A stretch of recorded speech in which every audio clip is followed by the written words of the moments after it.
Ashley Burt has been the Director of Information and Instructional Technology at Auburn University's College of Veterinary Medicine for the past 4 years. He has been with the college for the past 12 years. He has a degree in computer science from Auburn University and a master's in business administration from Troy University. Take it away. So a little bit of history. We implemented lecture capture originally in July of 2009. It started with a pretty simple setup. We got a request from a faculty member to record their summer class.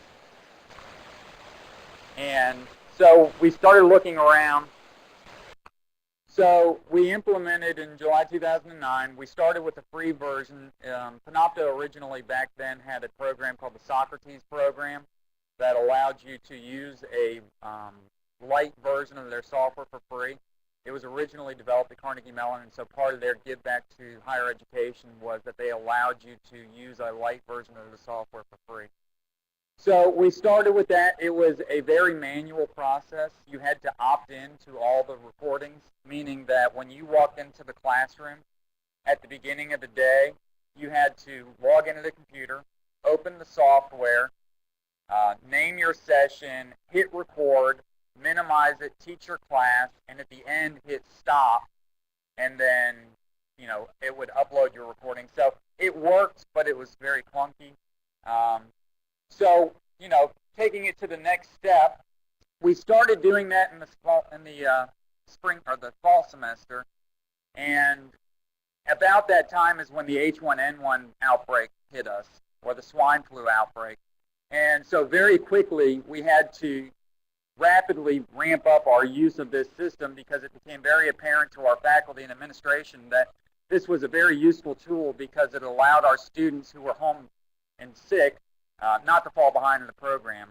So, as a result of that outbreak, we upgraded to the pay version in September of 2010, which allowed us to do more advanced things like remote recording or scheduling recording in advance so that you as the faculty member didn't have to go in there ahead of time and hit the record button, name the session, and so on and so forth. We also at that time changed from an opt-in process, meaning you had to do the setup, to an opt-out. So we now, as the IT staff, would schedule the recordings for you in advance, and you as the faculty member could opt out if you chose to. And you can see we did that for about 2 years, and then in January of 2012, we actually purchased a site license for the entire university. So our entire university is now using this software, not just the vet school. Some statistics on our usage of the software. Right now, we have defined a 4-year retention policy. All of those videos are available online at any time. Currently, we're in year 3 of that, but we plan on keeping 4 years worth of content online at all times. Obviously, the next question is how much space is that taking? Right now, we're consuming about 3.8 terabytes of space. I'm projecting somewhere around 6 terabytes when it's all said and done. And the reason is we're growing at a little bit more rapid pace because recently we've switched to HD recording, and obviously that consumes more disk storage when you do that. So far, we've got about 4,000 recordings for 3,600 hours worth of captured lecture. Most of our recordings are a standard 50-minute lecture. And we've got about 4,000 views and hours viewed in the last 12 months. Now, I put a star there. I say that's probably about half of our real usage because a lot of our students watch their video offline through podcasts or vodcasts. If they're going on a long trip back to Kentucky for the weekend or if they're going to listen to a lecture at the gym, we can't account for that usage. So this is just purely the amount of viewing that they've done online. This is a kind of a diagram of what our configuration looks like in the lecture halls. We pick up on, all of our recording is done on the instructor station. And what we do is we pick up the projector feed, whatever is displayed on the projector. We have a PTZ camera mounted in the ceiling to get a pan shot of the front of the room. And then we have an audio feed that picks up the lapel mics or the handheld microphones in that room. And the way we do that is we purchased a DataPath vision card, basically a capture card that has 2 dBi inputs. It's full HD 1080. and we have one feed coming into it from the camera, and we have one feed coming into it from the projector. By default, when you come in and log into the classroom, the camera defaults to a pan shot of the front of the room, but there are presets on the touch screen at the front where you can change it to a chalkboard shot or a shot of the podium, or you can use a manual, up, down, left, right zoom if you want to show something else in the room. The other nice thing is picking up the projector feed allows us to capture whatever is displayed in the room. So whether they're using the instructor station in the room, or if they bring in their personal laptop, or they're using the document camera, whatever, if it's displayed on the projector in the room, we're capturing it. So our process, I kind of talked about this. All of our lectures are scheduled at the beginning of the semester. So we get a list from our academic affairs office at the beginning of each semester with all of the scheduled courses. And we go in and load those into the system probably the week or so before classes start. Obviously, if there are changes or additions, they'll email us and let us know, and we'll adjust them in the system. But the point is there's no interaction required by the instructor other than wearing their microphone. And most of the time, they do that anyways because the rooms are large enough that you have to have a microphone on anyways for people to be able to hear you. But they come into class, they log into the computer, they teach their course, and then they log out of the computer and they leave. They haven't had to do anything to set up the recording process. It just happens automatically in the background. And then when they're done, about probably an hour or so after the class has ended, the recordings will be available online for the students to listen to. Now, I say an hour. It depends on the load. Obviously, we're a site license for the whole university, so if there are a lot of classes being recorded on campus that day, it may take 2 hours for it to be posted, but generally within about an hour or so. So I mentioned we do other things other than just the standard lecture capture. We also have the ability to do live streaming through this, similar to what we're doing now. We use this in a bunch of different ways. Hosting a live event, so say for instance our graduation, we streamed it through our Panopto system this year. We have just recently started streaming our growth rounds so that if you can't make it to the new property room, you can see it somewhere else on campus. So that's one feature that we started using in the system. They've also recently added a module called Unison that allows you to upload any existing videos into the system. And that's been very helpful for us because I'm sure like everybody, we've had video files scattered all over the place in a variety of different systems, whether it's stored on a file share somewhere or stored on a streaming server. But it's been very nice now that we can take those existing videos and put them into the system. So now Panopto has become our video solution at Auburn. No matter what type of video you want to display, this is where we've got them presented for the students. Another new feature they've recently implemented, we haven't actually used this yet, but we are looking at it for a communications course. What it allows an instructor to do is define a folder in the system that students can then upload self-generated content to. So they can download the recorder on their home computers or their laptop computers. They can make recordings and they can upload them to this folder.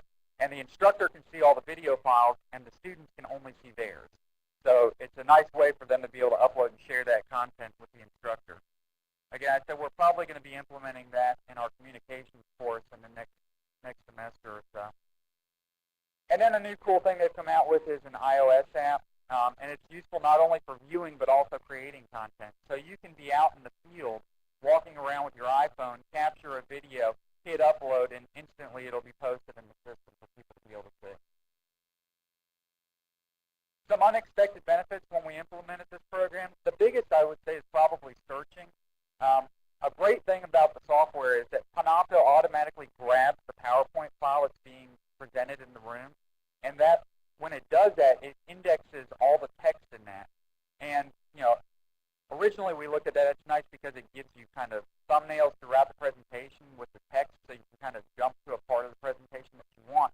But what we didn't think about at the time was that would then allow us, as we built up this library of recordings, to search through all of our lectures and find things like how many times has rabies been taught in our curriculum? What courses are they teaching it in? It's a very quick way for us to do a keyword search and see where different topics are taught throughout the curriculum. And that was something we weren't able to do before. And it was very useful for us when we were preparing for our accreditation visits. Another neat thing is the ability to provide some insight to the faculty. So at the end of each semester, I will provide a top 10 list that I send out to the faculty, basically showing them these are the top 10 reviewed lectures for the semester. You know, what is it that students are going back over and over and over again to see? And it may be that that's because those are the hardest lectures of the semester and it's appropriate. And it may be that, well, maybe I need to look at that lecture and figure out why they're having trouble with that lecture because it shouldn't have been a difficult subject for them. So I've got a couple of screenshots showing that, and I don't know if you can see it as well on this screen, but here I just did a simple keyword search for the word rabies, and if you can see it on your end, it's kind of squished on my end. It shows that that subject was taught in this class in the second year, these classes in the first year, this class in the third year. So it's very easy to dig through your all of your courses and figure out when different topics are being taught. And that's been very valuable. And again, I'm sure like most systems, they have statistics that they gather, but this is just an example of our junior class, and these are the most reviewed lectures for this semester. And so I thought I would end with, forgot about this. This is something new we're getting ready to implement coming up in January. We're actually getting ready to finish up construction of a new small animal hospital. And so we're going to be expanding this system into our surgery rooms in the new hospital. It's a very similar setup to what we're doing in the lecture hall. We're going to have a data path card and a server. We're going to be connecting to a HD camera, surgery-grade camera that's mounted on the boom in the surgery room. We're also going to be able to pick up HDMI feeds on the gas column and on the wall panels, and then we're going to have a lapel microphone. But that's going to be nice because, one, we'll be able to easily schedule and capture surgery, but we'll also be able to stream them anywhere on campus or anywhere in the world so that you don't have to huddle all the students around the surgery table to see what's going on. And these are just a couple of screenshots that I wanted to end with of what the system actually looks like. So this is your standard lecture with the computer being displayed and a pan shot of the front of the room. This is a shot of them using it to teach from the chalkboard. So again, we don't want to change the way faculty members teach, but we do still want to capture that. So in this case, all this faculty member did was walk up to the front of the room, hit the chalkboard button on the screen, and then started teaching his class. But it still allows us to capture that information and make it useful for students to review later on.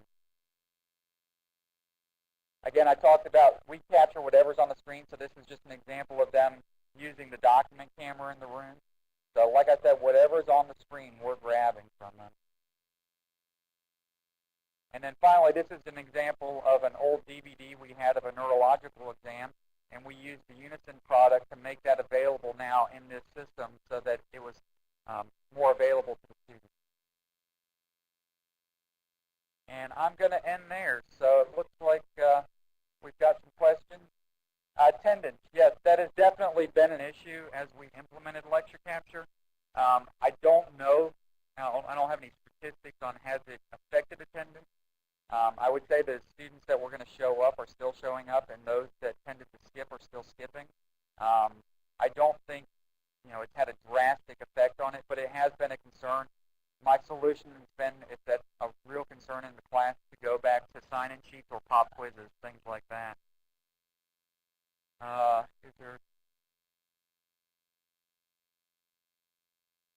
There is annotation. It looks like I had a question about annotation. Let's scroll up so I can see it.